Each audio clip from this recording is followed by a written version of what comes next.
अस्सलाम वालेकुम दोस्तों, इनसाइड बाय मौज़म फ़खर में खुशामदीद। शहबाज शरीफ अपनी जमात के साथ साथ अपोजिशन की दीगर जमातों के साथ भी हाथ कर गए। पार्लियामेंट के मुश्तरका इजलास के मौके पर जो अपोजिशन की मुश्तरका पार्लिमानी पार्टी का इजलास हुआ था, उस इजलास के अंदर कुछ फ़ैसले होना करार पाए थे और शहबाज शरीफ साहब ने इस बात का इशारा दिया था कि जनाब ये जो फ़ैसले हैं इस पर अमल दरामद किया जाएगा, तो तुसी जाओ ईवान तो मेरे इशारे दे मुंतज़िर रहो। और वहाँ पर सारी अपोजिशन की आदत शहबाज शरीफ की रात तकती रहेगी, उनके इशारे की मुंतज़िर रही। लेकिन शहबाज शरीफ साहब इजलास के आखिर तक लाताल्लुक होकर बैठे रहे और शहबाज शरीफ साहब के इस रवैये ने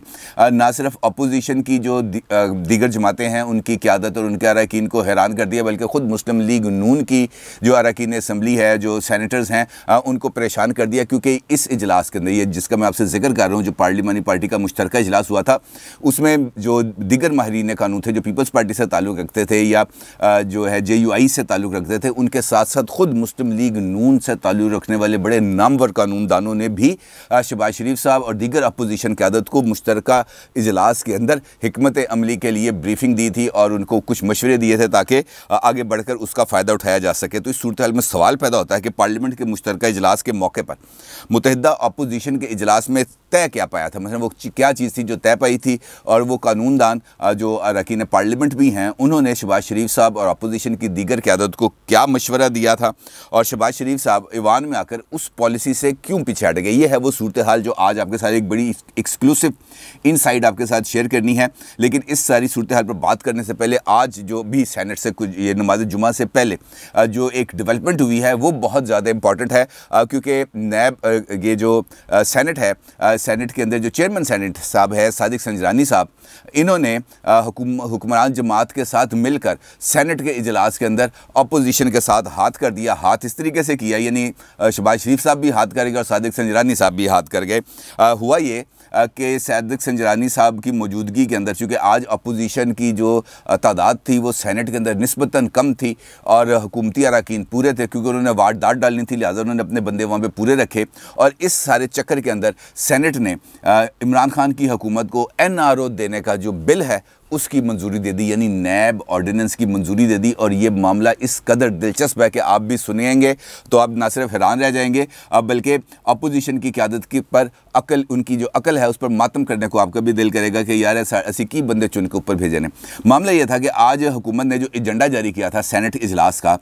उसके अंदर नैब तरमीमी ऑर्डिनेंस उस एजेंडे के अंदर शामिल नहीं था, अलबत्ता जर्नलिस्ट प्रोटेक्शन बिल एजेंडे में शामिल था। अब चूँकि जब अरकान सेनेट वहाँ पे पहुँचे, उन्होंने एजेंडा देखा, उन्होंने देखा यार कोई इसमें ख़तरनाक बात नहीं है, ये जर्नलिस्ट प्रोटेक्शन बिल है, ये तो पास हो ही जाएगा, अगर हम इसकी रस्मी मुखालफत भी करेंगे तो ये पास हो जाएगा। लिहाजा वो नमाज अपनी हाज़िरी लगा के अपने TADA खड़ा करके वो साइड से निकलना शुरू हो गए। तो वहाँ पर जो अपोजिशन अरकान थी उनकी तादाद हो गई कम और जो हुकूमती अरकान थे वो बैठे रहे, क्योंकि उनको पता था उन्होंने क्या वारदात डालनी है। जब ये बिल पेश हो रहा था तो उस वक्त एक ज़िमनी एजेंडा जो हमारे वफाकी वज़ीर कानून हैं जनाब फ़रूग नसीम साहब, उनकी तरफ से एक ज़िमनी एजेंडा पेश कर दिया गया और उस ज़िमनी एजेंडे के अंदर शामिल कर दिया गया नैब ऑर्डिनेंस तरमीमी बिल। क्योंकि नैब ऑर्डिनेंस तरमीमी बिल कौमी असम्बली से मंजूर हो चुका था और इसको सेनेट के अंदर चूँकि पेश नहीं किया गया था और मुस्तरद नहीं हुआ था या मंजूर नहीं हुआ था, लिहाजा इसको पार्लियामेंट के मुश्तरका इजलास में पेश नहीं किया जा सकता था। लिहाजा हुकूमत ने उस वक्त तो इसको मौखर किया। अब आज जब सूरत हाल उन्होंने अपने हालात में काबू में देखी तो उन्होंने ये बिल पेश कर दिया। और इस बिल को पेश करते साथ ही मतलब इसको अपोजिशन अरकान जो उस वक्त वहाँ पे मौजूद थे, उनका ये कहना था कि जनाब इसको कमेटी में भेजें, लेकिन उन्होंने कहा जी कोई कमेटी शमेटी नहीं, आज जेडी कमेटी वो इत्थे ही निकलनी है। लिहाजा उन्होंने मौके पर ही कमेटी डाली, मौके पर ही कमेटी निकाली और आपस में बांट ली। यानी जो नैब तरमीमी ऑर्डिनेंस है वो सेनेट के अंदर कसरत राय से मंजूर हो गया। अगरचे पार्लिमानी रवायात के मुताबिक जो भी बिल सेनेट के अंदर पेश होगा उसने पहले कमेटी में जाना है, कमेटी के अंदर जो हुकूमत और अपोजिशन के अरकान है वो मिलकर बैठेंगे, उसकी नोक पलक संवारेंगे, उसको दोबारा सेनेट के अंदर पेश करेंगे और फिर सेनेट उसकी मंजूरी या उसको मुस्तरद करने का फ़ैसला करेगा। लेकिन यहाँ पर हुआ कुछ नहीं और अपोजिशन अरकान इस बात के दावे करते रह गए कि जनाब सेनेट के अंदर हमारी अक्सरियत है। और दिलचस्प बात आपको मैं ये बताऊँ कि दिलावर खान ग्रुप जिसके 6 सेनेटर्स थे और जिसने यूसुफ रज़ा गिलानी साहब को अपोजिशन लीडर बनाने के लिए अपनी सपोर्ट एक्सटेंड की थी, उसने नेशनल असम्बली यानी मुश्तरका जो इजलास था पार्लियामेंट का, उसके अंदर भी अपनी जो सपोर्ट दी है वो दी है हुकूमत को। और आज भी यानी इस अहम तरीन बिल यानी नैब ऑर्डिनेंस का तरमीमी बिल को मंजूर करने के लिए इमरान खान साहब की हुकूमत को एनआरओ देने के लिए दिलावर खान ग्रुप ने भी अपनी सपोर्ट दी है हुकूमत को। उन्होंने अपोजिशन से अलहदगी का ज़ाब्ता ऐलान तो नहीं किया, लेकिन उन्होंने कह दिया जनाब ये है आपकी हैसियत, यानी वो तमाम तकिए वो तमाम पत्ते जिन पर हम बड़ा अपना ज़ोर रखने की कोशिश करते थे वही पत्ते अब हवा देने लगे, जिन पर तकिया था वही पत्ते हवा देने लगे। तो यही वो सूरत हाल है जो आज पैदा हुई। लेकिन इस सारी सूरत हाल की बुनियाद बनती है जो पार्लियामेंट का मुश्तरका इजलास हुआ था 17 नवंबर को, उस दिन, क्योंकि उस दिन हुकूमत ने तमाम कार्रवाई को बिलडोज करते हुए तकरीबन 32 बिल्स को पार्लियामेंट के मुश्तरका इजलास में यके बाद दीगरे मंजूर करा लिया। अच्छा, इस इजलास से पहले यानी जो मैंने आपसे गुफ्तगू के आगाज़ में जिसका जिक्र किया उस सारी सूरत हाल का, वो भी इस सारी सूरत हाल के अंदर बहुत ज़्यादा इंपॉर्टेंट है, क्योंकि पार्लियामेंट की जो जॉइंट अपोजिशन है यानी मुतहदा अपोजिशन है जिसके अंदर तमाम जमातें शामिल हैं, उन्होंने अपनी एक अपोजिशन की जो तमाम अरकान असम्बली हैं उनको बुलाया और उनका एक मुश्तरका इजलास किया। उसके अंदर तमाम अरकान कौमी असम्बली और तमाम सेंटर्स मौजूद थे और ये इजलास होता है सेनेट के बैंक्वेट हॉल में, और वहाँ पर अरकान असम्बली के लिए नाश्ते नुश्ते का भी बंदोबस्त किया जाता है। वहाँ पे बड़े नान चरे और पूरी हलवा वगैरह उनके लिए पहुँचाया गया और वहाँ पे उन्होंने नाश्ता नुश्ता किया। अच्छा, इस इजलास के अंदर जो पीपल्स पार्टी के अरकान सेनेट थे और जो मारूफ कानूनदान भी हैं फ़ारूक एच नाइक साहब और रज़ा रब्बानी साहब, इन दोनों ने मशवरा दिया कि जनाब हम इस वक्त चूँकि इस वक्त इस्टेब्लिशमेंट का फैज़ आम जारी है और अरकान असम्बली को फ़ोन छून आ रहे हैं, और हम अगर ये तय करते हैं कि ये बिल अगर हम इसको रोक नहीं पाते और हम ये तय करते हैं कि ये बिल हमको लेके जाना पड़ेगा सुप्रीम कोर्ट ऑफ पाकिस्तान, तो उसके लिए ज़रूरी है कि हम उस सारी कार्रवाई का हिस्सा न बने बल्कि इजलास का बाइकआउट कर दें। अगर हम इजलास का बाइकआउट करेंगे तो हम ये प्ली लेकर सुप्रीम कोर्ट ऑफ पाकिस्तान में जा सकते हैं कि जनाब अपोजिशन को इस सारे अमल में से बाहर रखा गया, और चूँकि अपोजिशन को इस सारे अमल से बाहर रखा गया, कमेटी के इजलास के भी नहीं हुए और अपोजिशन की अदम मौजूदगी में हुकूमत ने इस बिल को बिलडोज कर दिया, तो ये हमारे लिए ज़्यादा बेहतर है। अच्छा, इस राय के हक़ में फ़ारूक नाइक साहब भी थे, रज़ा रब्बानी साहब भी थे, और दिलचस्प बात यह है कि सेनेट के अंदर मुस्लिम लीग नून के जो पार्लिमानी लीडर हैं जनाब आज़म नज़ीर तारड़ साहब, जो ख़ुद भी एक मारूफ कानूनदान हैं, वो भी फ़ारूक एच नाइक और रज़ा रब्बानी साहब के इस मौक़िफ़ की तायीद करते हुए पाए गए कि जनाब ये जो बात हो रही है ये बात बिल्कुल ठीक है। हमें इस इजलास का आगाज़ होते साथ ही जैसे ही अपोजिशन लीडर और शहबाज शरीफ साहब और बिलावल साहब और मौलाना असदुर्रहमान साहब अपना ख़िताब मुकम्मल करें, हमें इस इजलास का बाइकआउट कर देना चाहिए इससे पहले कि बिल टेबल हो जाए। और इस बात को तय कर लिया गया कि जनाब बिल्कुल ऐसा ही होगा। और शहबाज शरीफ साहब का ये कहना था, उन्होंने उनको कहा अरकान असम्बली को कि जनाब आप पार्लियामेंट हॉल के अंदर पहुंचकर मेरे इशारे के मुंतज़िर रहें, जैसे ही मैं इशारा करूंगा, जैसे ही मैं कहूँगा बाइकआउट की नारा लगाऊंगा, जिस तरह कॉलेजों के दिन रहता था इस्लामी जमीयत तलबा वाले या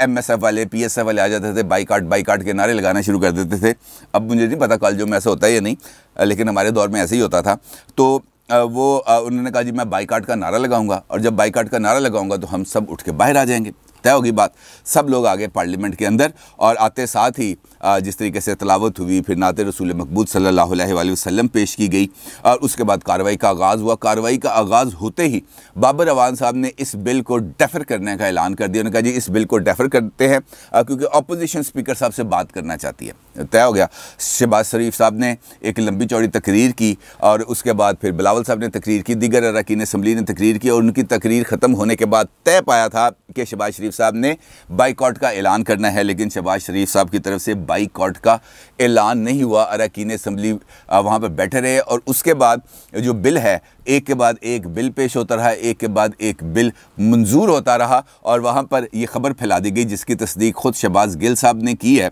कि जनाब मैंने एक जाली खबर फैला दी थी, और वो खबर ये थी कि इन बिल्स की मंजूरी के बाद वज़ीर-ए-आज़म ईवान से ख़िताब करेंगे, और ये टिकट्स चले नेशनल टेलीविजन्स पर, प्राइवेट चैनल्स पर। लेकिन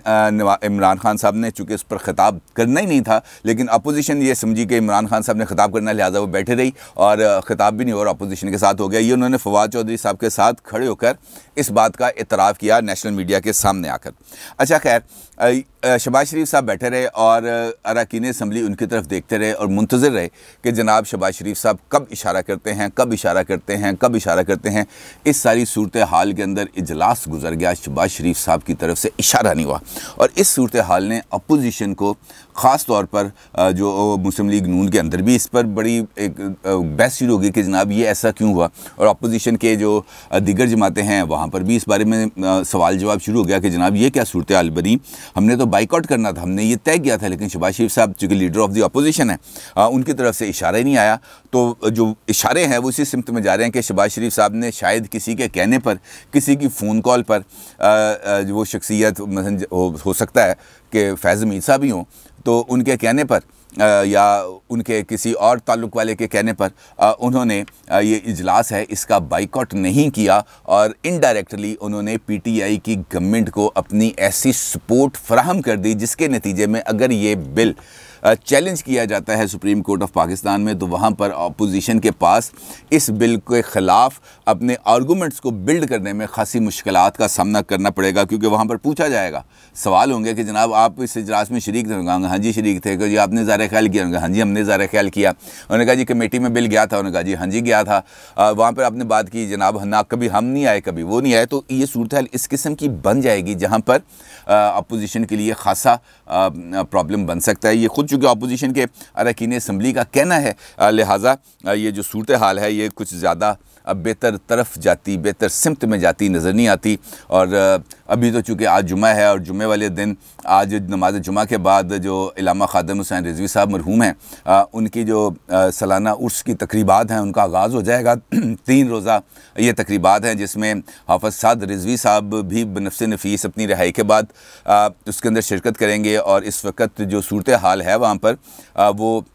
खासी वहाँ पर लोगों का बहुत बड़ी तादाद वहाँ पे मौजूद है, चौक यतीम खाना और उसके इर्द गिर्द। और टीएलपी का जो मरकज़ है रहमतुल्लिल आलमीन, मस्जिद रहमतुल्लिल आलमीन, वहाँ पर तो देखना यह है कि आज साद रिजवी साहब कौन से अहम ऐलानात करेंगे, क्योंकि जब वो वहाँ पर पहुँचे थे कल रात तो वहाँ पर उनका बड़ा फ़कीदुल मिसाल इस्तकबाल किया गया, कारकुनान की बड़ी तादाद वहाँ पर मौजूद थी। लेकिन डेवलपमेंट्स ये हैं कि ख़ुद हुकूमती रैंक्स एंड फाइल्स के अंदर टीएलपी के हवाले से अभी तक सूरत हाल क्लियर नहीं है। ये सारी सूरत हाल पर इंशाल्लाह अगले व्लॉग पे बात करूंगा आपके साथ डिटेल के साथ। तो अपनी राय का ज़रूर इज़हार कीजिएगा। आपका बहुत शुक्रिया। अल्लाह हाफ़िज़।